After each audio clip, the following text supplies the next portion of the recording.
Selamat siang anak-anak, kembali di kelas online di PAL TV bersama saya Ibu Riris Tota Silaban, mata pelajaran jurusan perhotelan dari SMK Negeri 3 Palembang. Anak-anak, hari ini kita mulai dengan pembelajaran prosedur check-in untuk tamu rombongan.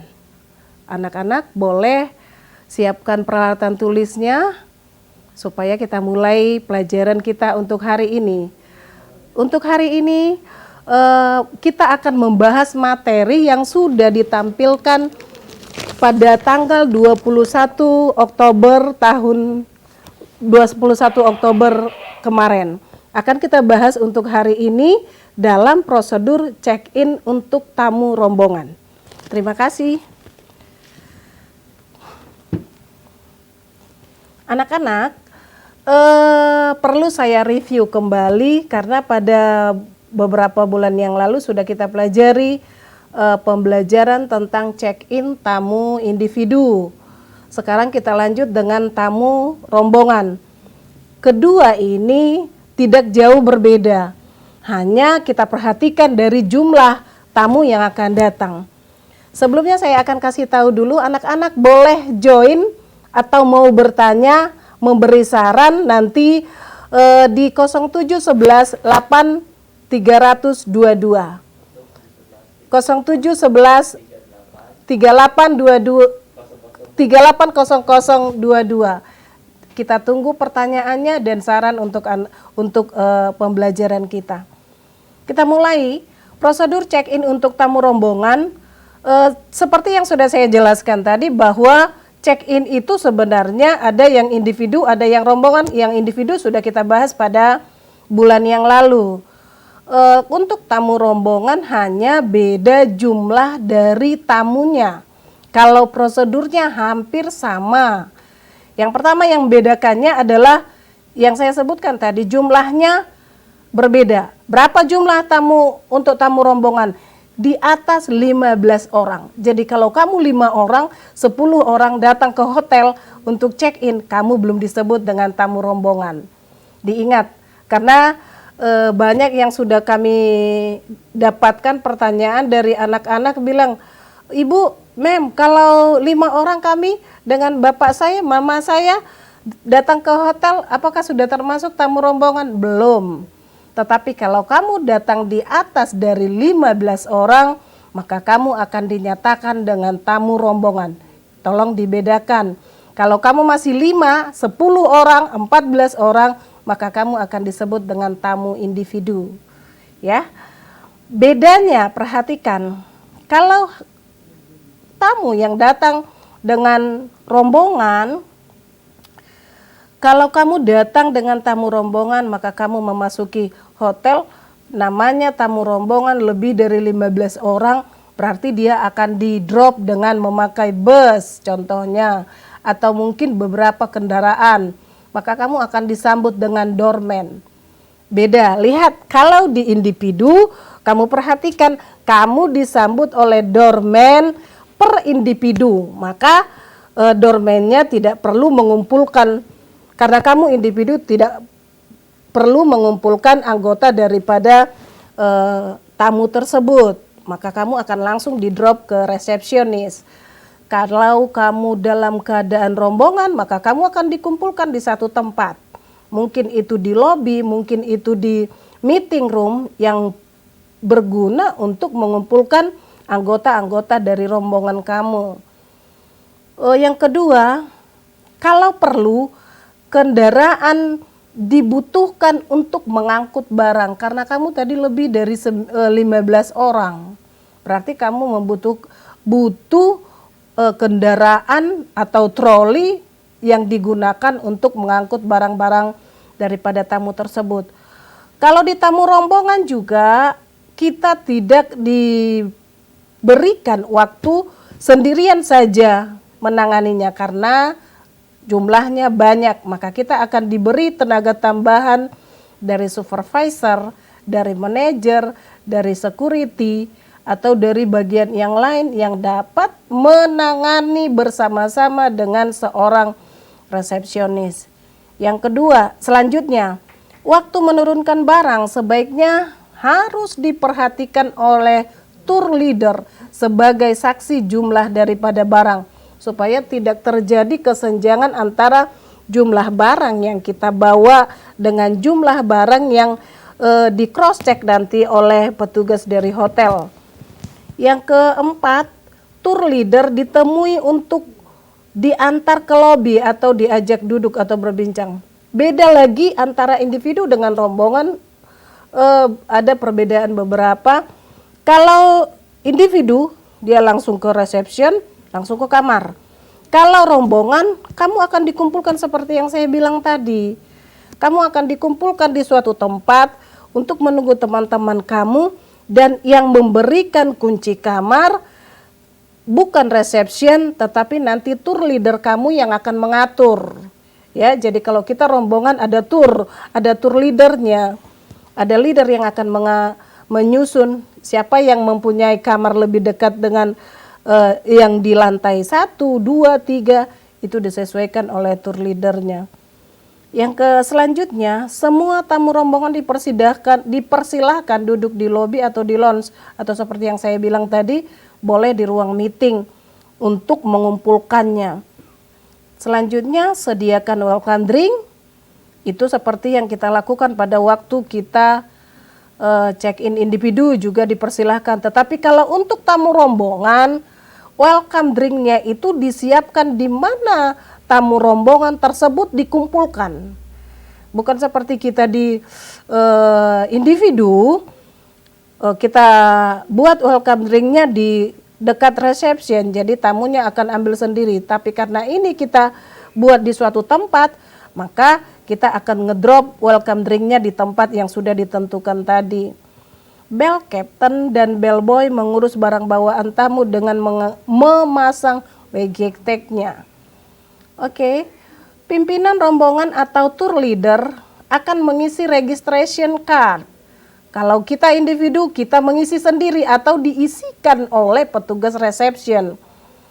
Yang selanjutnya, resepsionis memeriksa registration card dengan seksama, biasanya disertakan dengan lampiran yang diketik rapi dan menunjukkan alokasi kamar.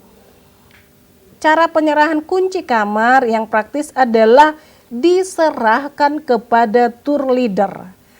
Berarti seorang reception dia akan menjelaskan dengan tour leader saja bagaimana cara penggunaan kunci, bagaimana cara penggunaan atau pemanfaatan daripada welcome drink, mungkin juga meal coupon, mungkin juga nanti di sana ada guest card, di dalam key card-nya ada guest card-nya dikasih tahu ini gunanya untuk apa. Maka seorang resepsionis akan berhubungan dengan tour leader, lain dengan kita kalau di individu. Selanjutnya, bell captain mengatur strategi ke lobi untuk pendistribusian barang bawaan tamu. Nah, ini juga kalau di individu kita akan dibawa, kita berjalan ke kamar akan diikuti dengan barang bawaan kita. Kalau di rombongan kita akan diantar oleh bellboy dulu ke kamar, maka barang-barang kita nanti akan didistribusikan setelah kita sudah ada di kamar menurut kamar-kamar yang sudah disediakan untuk kita. Kita lanjut, jika tamu yang diantarkan ke lobi melalui elevator, maka tamu dipersilahkan masuk terlebih dahulu. Diperhatikan, kalau melayani tamu, namanya tamu itu adalah raja, jangan pernah seorang bellboy atau seorang petugas hotel mendahului tamu. Yang didahulukan adalah tamunya, berarti kita rajanya. Kita sebut tamu itu adalah raja, maka kita akan satu langkah di belakang. Maupun di dalam elevator, kalau tamunya berada di elevator atau lift, kalau mau masuk kita persilahkan dia duluan, kalau mau keluar juga kita persilahkan dia duluan. Setelah itu, setelah sampai di lantai yang dituju, tamu dipersilahkan keluar terlebih dahulu, baru bellboy-nya menyusul. Apabila jumlah tamu lebih dari 4 di dalam lift dan dirasakan sesak untuk membawa barang bawaan tamu, maka bellboy mempersilahkan tamu untuk berangkat terlebih dahulu seperti yang saya sebutkan tadi. Sebelum memasuki kamar, pintu kamar diketuk 3 kali dan menyebutkan identitas kita. Kita siapa? Kalau kita seorang bellboy yang mengantarkan barang atau mengantarkan tamu, maka akan kita sebutkan bellboy 3 kali, baru kita mulai buka pintu. Kenapa? Itu etika dari seorang petugas atau karyawan dari sebuah hotel di dalam memperlakukan tamunya.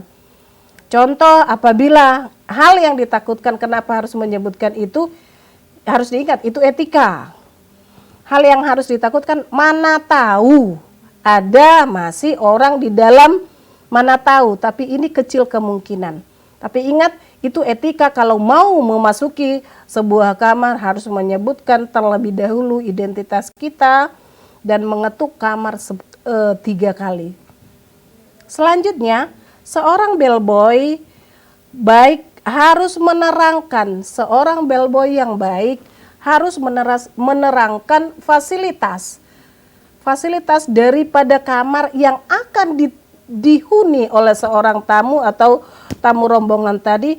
Kita harus menjelaskan apa-apa saja yang ada di dalam kamar dengan catatan. Kita tanya terlebih dahulu dengan tamu. Mana tahu tamu sudah sering nginap di hotel, sudah tahu semua tentang fasilitas, menggunakan air panas, menggunakan batavnya sudah tahu, kita tidak perlu. Tetapi kita berikan kesempatan kepada tamu, kita tawarkan, Bapak Ibu, apakah perlu saya menjelaskan fasilitas kamar? Kalau katanya perlu, maka kita seorang bellboy yang baik itu wajib menjelaskan fasilitas kamar yang akan dihuni oleh tamu kita. Selanjutnya sebelum pergi, sekali lagi menjelaskan bahwa kunci yang kita berikan kepada tamu, kita gantungkan di panel dan akan untuk hotel-hotel tertentu, kunci itu sudah link dengan listrik. Anak-anak, setelah pariwara berikut kita akan sambung kembali, tetap di kelas online.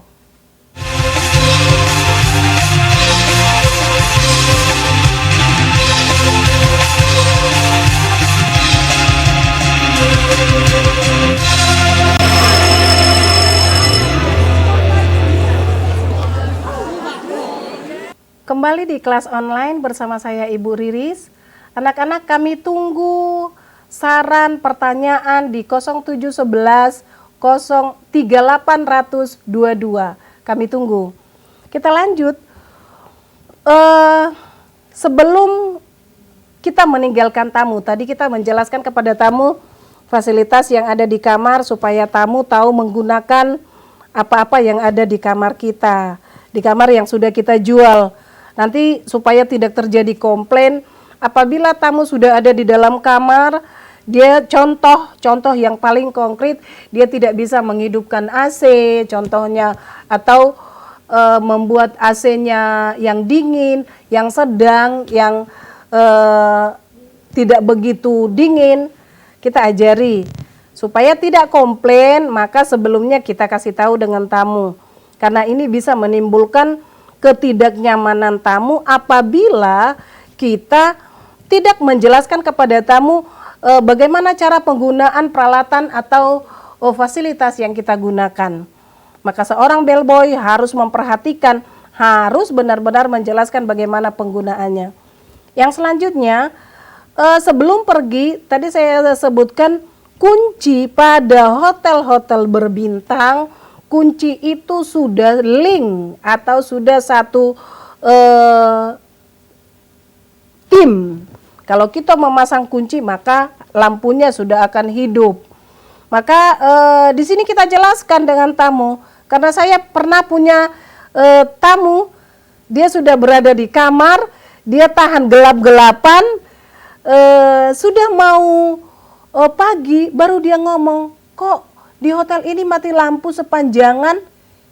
Itu bukan salah daripada tamu, tetapi salah dari seorang bellboy atau seorang karyawan hotel. Kenapa? Di hotel tidak pernah mati lampu, anak-anak. Maka akan kita jelaskan bagaimana cara penggunaan lampu yang saya sebutkan tadi, memberikan atau menaruh kunci kamar itu di panel yang sudah disiapkan. Maka akan dia hidup lampunya, boleh menggunakan AC, boleh menggunakan televisi. Ya, itu akibat dari keteledoran seorang bellboy atau petugas hotel yang tidak menjelaskan fasilitas kamar kepada tamu. Jadi harus perlu diperhatikan, itu boleh menimbulkan komplain kepada hotel. Yang selanjutnya, bellboy akan kembali ke stasiun, akan mengisi errand card dan menyerahkannya kepada bell captain sebagai pimpinannya. Maka seorang resepsionis, tadi kita berfungsi sebagai resepsionis, mengubah status kamar. Jadi berapa orang yang datang tadi tamu kita, akan kita ubah status kamarnya dari vacant clean, kita ubah kepada occupied. Vacant clean itu yang sudah siap dibersihkan dan siap untuk dijual, maka akan kita rubah dengan kamar yang sudah dihuni. Dari pesan itu harus dikirimkan ke semua departemen, contohnya ke HK, ke FB, akan dikasih tahu bahwa di kamar ini sudah diisi loh. Kalau dia di FB, maka FB akan menyediakan breakfastnya. Kalau di HK, maka HK akan menyiapkan request lain daripada tamu. Contohnya permintaan untuk housekeeping. Apa permintaan untuk housekeeping? Contohnya mungkin permintaan untuk hair dryer, permintaan untuk iron, ya. Kita harus siap-siap apabila tamu dari kamar tersebut ada request untuk housekeeping. Ada cara lain yang akan kita gunakan, mungkin ini terjadi di beberapa hotel. Semua data tamu dimasukkan rekening yang ditangani oleh front office cashier. Itu cara lama. Sekarang kita sudah update selalu. Kalau cara lama kuncinya masih kunci manual seperti kunci di rumah.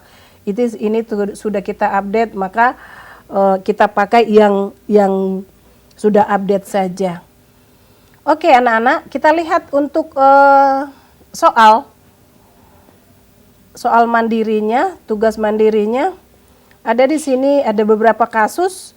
Kasus ini sering muncul pada ujian kompetensi keahlian, baik itu di LSP, baik itu di uji kompetensi sehari-hari. Khususnya untuk front office perlu diperhatikan. Tamu hotel yang merupakan rombongan tur melakukan kunjungan dengan destinasi khusus yang telah ditentukan disebut dengan apa? Jadi tamu ini datang berkunjung seperti Kota Palembang. Kota Palembang sekarang menjadi wisata sport untuk olahraga. Maka mereka ini disebut dengan apa istilahnya? Kalau di dalam pariwisata itu disebut dengan tourism destination, ya.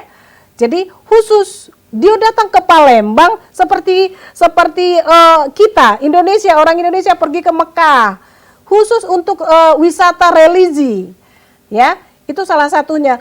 Tamu hotel itu sering datang ke suatu tempat, jadi tamu di suatu tempat karena mengunjungi sesuatu atau mengunjungi suatu destinasi, maka dia akan menginap di hotel kita. Itu yang disebut dengan destination khusus. Yang kedua, langkah apa sih yang kamu lakukan jika tamu yang telah booking kamar tapi tidak datang? Maka ini kita sebut dengan no show. Sudah pesan, sudah bayar, tiba-tiba kita lihat dia tidak ada di dalam kamar.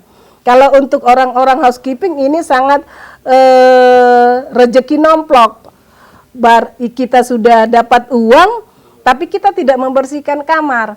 Kalau terjadi seperti ini dengan tamu, kita tunggu sampai jam 6 sore, kita konfirmasi dengan tamu, tamunya tidak datang, maka kamar ini boleh kita jual kalau tidak ada konfirmasi. Karena konfirmasi kita boleh melalui, sekarang sudah sangat canggih, telepon, WA, Twitter, boleh kita sambungkan dengan tamu, tapi tamu tidak konfirmasi dengan kita apakah kamarnya mau dipakai atau enggak, maka kamar yang sudah kita siapkan kepada tamu tersebut boleh kita jual kepada orang lain. Perlu diingat ya. Tapi kalau dia datang atau dia terlambat, boleh terjadi seperti itu. Dia datang belum pada sampai jam 1 kita tunggu tidak datang, kita konfirmasi. Tapi ada jawaban dari tamunya bilang nanti malam jam 12 malam saya akan check in. Bolehkah kita jual? Tidak boleh karena sudah ada konfirmasi dari tamu tersebut. Tetapi kalau tidak ada sama sekali konfirmasi, kita tunggu sampai jam 6 tidak ada konfirmasi, tamu tersebut, kamar tersebut akan bisa kita jual kepada pelanggan lain. Oke, nomor 3, penanganan barang bawaan tamu dilakukan dengan hati-hati, diperhatikan secara khusus. Yang diperhatikan secara khusus apa yang akan kita tangani? Contohnya yang akan kita tangani adalah barang pecah belah, atau mungkin kamera case, mungkin stick golf, mungkin itu terang. Perhatikan, kalau mungkin terang, ini tidak perlu menggunakan perhatian khusus untuk menangani terang, karena terang itu tidak tahan banting istilahnya. Tapi kalau dia barang pecah belah, harus memperhatikan penanganan khususnya supaya barang yang ada di dalam box atau di dalam tas itu tidak pecah. Bagaimana caranya? Perhatikan boxnya. Di box itu atau di case-nya akan kelihatan yang di dalam itu apa? Pecah belah apa bukan? Tetapi kalau kita tidak memperhatikan, itulah terjadi salah penanganan, akhirnya mengakibatkan barang-barang bawaan tamu asal ditangani akhirnya terjadi kerusakan. Kalau terjadi kerusakan akan kembali ke kita pribadi, seorang bellboy atau seorang petugas atau karyawan hotel yang akan mengganti. Ya, itu yang kedua. Yang pertama yang paling dapat teguran adalah hotel. Kita mempunyai penilaian yang jelek tentang pelayanan kita, maka orang akan bilang hotel kamu itu jelek. Nanti orang yang mengalami mengalami kerusakan tadi akan bercerita dengan orang. Jangan ke hotel itu kemarin barang saya pecah di sana. Walaupun kita ganti, maka dia akan menjadi promosi yang hidup nanti kepada orang-orang. Maka reputasi daripada hotel kita sudah bisa kita prediksi, oh hotel kita mengalami celah ini. Dan orang sekarang kalau dia dipuaskan atau tidak merasa puas atas pelayanan kita, sudah sangat mudah untuk memberikan atau mengasih tahu atau mempromosikan kepada orang-orang bagaimana pelayanan sebuah hotel. Pelayanan sebuah hotel itu boleh kita salurkan melalui media sosial sekarang. Atau ada yang paling lebih cepat lagi, pelayanan sebuah hotel bisa kita tulis atau kita share melalui advisor. Ya, ingat, ketidaknyamanan dan kenyamanan yang kita alami, yang kita rasakan di sebuah hotel, boleh kita share kepada orang lain atau kepada hotel lain atau kepada pelanggan lain, supaya orang-orang pada tahu, oh ini hotel tidak bagus, atau sebaliknya, oh ini hotel ini sangat bagus. Maka ada penyalurannya di media sosial yang saya sebutkan tadi, di advisor, boleh juga melalui surat, itu akan dikasih tahu dengan orang-orang. Yang selanjutnya, kriteria yang harus dimiliki oleh seorang resepsionis sebagai unsur yang paling berpengaruh dalam membantu citra hotel. Yang pertama, seorang resepsionis harus ramah. harus mempunyai perasaan bahwa pekerjaannya itu adalah pekerjaan yang dia senangi atau fashion dia. Kalau itu merupakan fashion kita, maka kita akan maksimal dalam mengerjakannya. Itu yang kedua. Seorang resepsionis juga harus pintar menjual kamar. Namanya orang berjualan. Contoh, kita menjual suatu produk. Suatu produk ini yang akan kita jual, kita harus mengetahui tentang produk tersebut. Contohnya, jumlah kamarnya berapa, tipe kamarnya berapa, terus restorannya di mana. Kita kasih tahu juga kalau tamu itu menginap, apa yang akan dia dapatkan. Mungkin dia dapat breakfast, mungkin dia dapat swimming pool, mungkin dia dapat untuk olahraga. Itu akan kita kasih tahu dengan tamu. Dan seorang resepsionis wajib memberitahu kepada tamu hal-hal yang apa yang tamu dapatkan kalau dia membeli atau menginap di sebuah kamar atau di sebuah hotel. Nah, itu seorang resepsionis harus tahu. Berarti pengetahuannya tentang hotel, tentang produk yang akan dia jual harus lebih bagus supaya meyakinkan orang yang membeli supaya bisa menjatuhkan pilihannya kepada produk yang akan kita jual kepada tamu tersebut. Anak-anak, untuk saat ini kita akhiri dulu sampai di sini. Akan kita lanjut untuk pelajaran yang kedua setelah pelajaran ini. Terima kasih anak-anak, selamat siang dan selamat untuk mengikuti pelajaran yang kedua. Terima kasih, selamat siang.